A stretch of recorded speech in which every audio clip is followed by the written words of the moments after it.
Assalamualaikum warahmatullahi wabarakatuh. Kembali lagi bertemu dengan saya Haji Muhammad Rifki.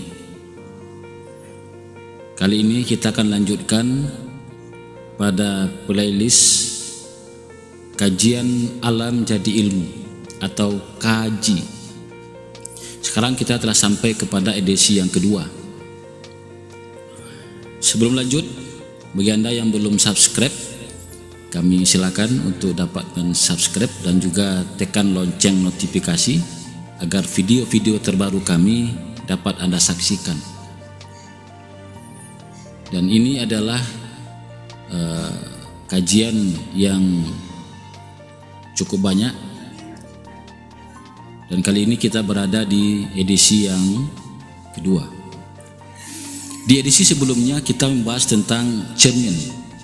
Bagaimana cermin itu bisa memberikan ilmu kepada kita, memberikan manfaat kepada kita banyak hal.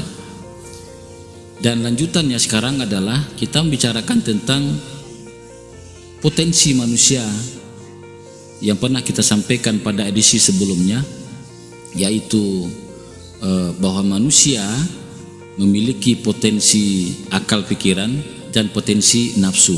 Setelah kita lihat cermin tadi, nah ternyata manusia tidak hanya melebihi penciptaan makhluk lain dari segi fisik, dari segi penciptaan, tapi juga dari segi perangai, dari segi nafsu. Manusia ada memiliki potensi nafsu yang Allah berikan. Maka itu salah satu kelebihan manusia dibandingkan yang makhluk lain. Dengan malaikat tidak punya nafsu. Nah, kalau ingin melihat bagaimana nafsu manusia ini yang luar biasa tingginya, ada sebuah perumpamaan. Ketika ada sebuah padang rumput, kita sediakan padang rumput, misalnya luasnya sebesar lapangan bola kaki 50 kali 100 meter. Kita pagar keseluruhannya kiri kanan. Setelah rapi pagarnya, tidak akan ada yang bisa keluar. Lalu kemudian kita masukkan 100 ekor kambing. Gemuk-gemuk, bagus-bagus. 100 ekor kambing. Kita berikan di situ rumput, padang rumput. Lalu berikutnya kita siapkan seekor singa yang lapar. Sudah 2 hari mungkin tidak kita beri makan. Begitu laparnya dia. Apa yang terjadi? Ketika singa kita lepaskan ke dalam kandang yang berisi 100 ekor kambing itu, maka dengan buasnya singa akan menerkam 1 ekor,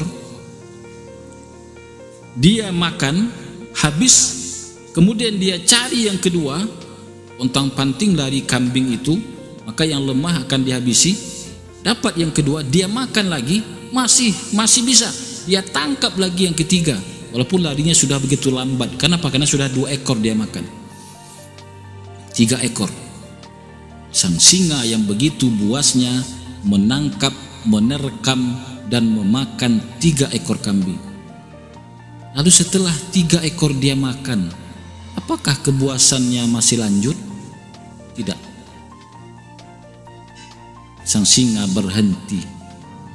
Dan kalau ada pintu keluar kita siapkan, maka dia akan keluar ke tempat lain di mana dia bisa beristirahat, mencerna makanannya sambil beristirahat dengan tenang. Dia tidak tertarik lagi untuk menangkap yang keempat. Mungkin nanti ketika dia lapar lagi, baru dia akan menerkam, mencari lagi. Itulah kebuasan singa. Tapi bagaimana dengan kebuasan manusia? Kalau manusia yang buas, kita berikan dia kesempatan untuk menguasai 100 ekor kambing itu, maka apa yang terjadi? Luar biasa. Manusia tidak hanya akan memakan, mengambil, menguasai 100 ekor kambing itu, tapi juga bahkan sampai ke padang rumput itu dia kuasai. Tanahnya dia jual, pagar-pagarnya dia makan, dia pergunakan, dia manfaatkan. Itulah manusia. Keberingasan, kebuasan manusia itu melebihi binatang buas sekalipun. Maka Allah katakan dalam Al-Quran, lahum qulubun la yafqahuna biha walahum azanun la yasma'una biha walahum a'yunun la yubsiruna biha ulaika kal an'am balhum adol. Ketika manusia tidak lagi mempergunakan hatinya, pikirannya, akalnya untuk mendapatkan atau mencari nikmat, mencari ayat-ayat kekuasaan Allah, tidak lagi menggunakan telinganya untuk mendengarkan ayat-ayat Allah, tidak lagi menggunakan matanya untuk mendengarkan ayat-ayat Allah, maka di saat seperti itu dia sudah bagaikan binatang, balhum adol, bahkan lebih hina. Ini kebuasan manusia yang luar biasa. Maka dalam beberapa kesempatan kita baca berita, kita dengar televisi, luar biasa kebuasan manusia. Hewan tidak ada, dia LGBT, kita ada, manusia ada. Manusia yang korupsi bahkan triliun rupiah, 1000 miliar, 1 triliun rupiah, begitu banyak yang dia korupsi. Entah untuk apa uang sebanyak itu. Kebuasan manusia tidak hanya makan sesuatu yang disuruh oleh agama, bahkan yang haram pun dimakan. Ular dimakan manusia, ular dimakan, monyet dimakan, katak dimakan, kelelawar dimakan. Maka ada yang mengatakan awal mula virus corona itu adalah ketika ada virus yang dimakan oleh manusia melalui hewan kelelawar. Buasnya manusia. Maka apa yang kita ambil hikmahnya? Dengan kita Ramadan, ya, dengan kita mengikuti Ramadan, maka di situ kita mencoba mengendalikan nafsu kita. Nafsu kita kalau tidak dikendalikan, maka dia akan lebih buas daripada binatang. Dia akan bisa sama dengan setan. Setan selalu akan mempengaruhi kita. Maka kendalikan dengan Ramadan. Yang kedua hikmahnya adalah tatkala kita bertemu dengan Hari Raya Idul Adha, kita memotong hewan kurban, sapi, maka mulai saat itu ketika kita menyembelih hewan kurban, maka niatkan dalam hati bahwa kita juga menyembelih sifat-sifat kebinatangan yang ada pada diri kita. Sifat-sifat kebinatangan itu banyak ada manusia. Ada sifat rakus, zolim, serakah, adu domba, egois, mau menang sendiri, tidak pernah puas. Itu bagian dari sifat-sifat binatang yang mesti kita potong, kita sembelih dari diri kita. Itu hikmahnya.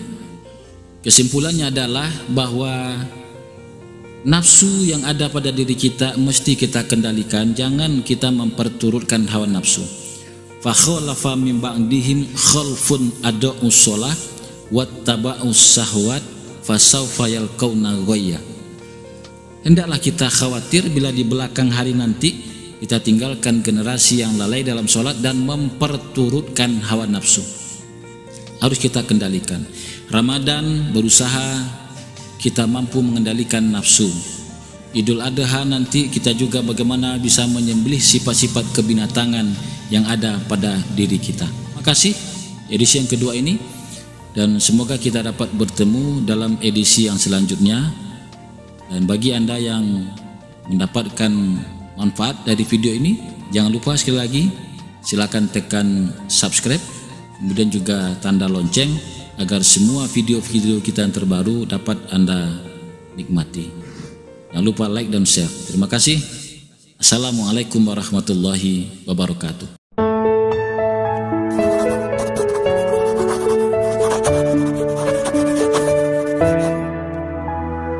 Thank you.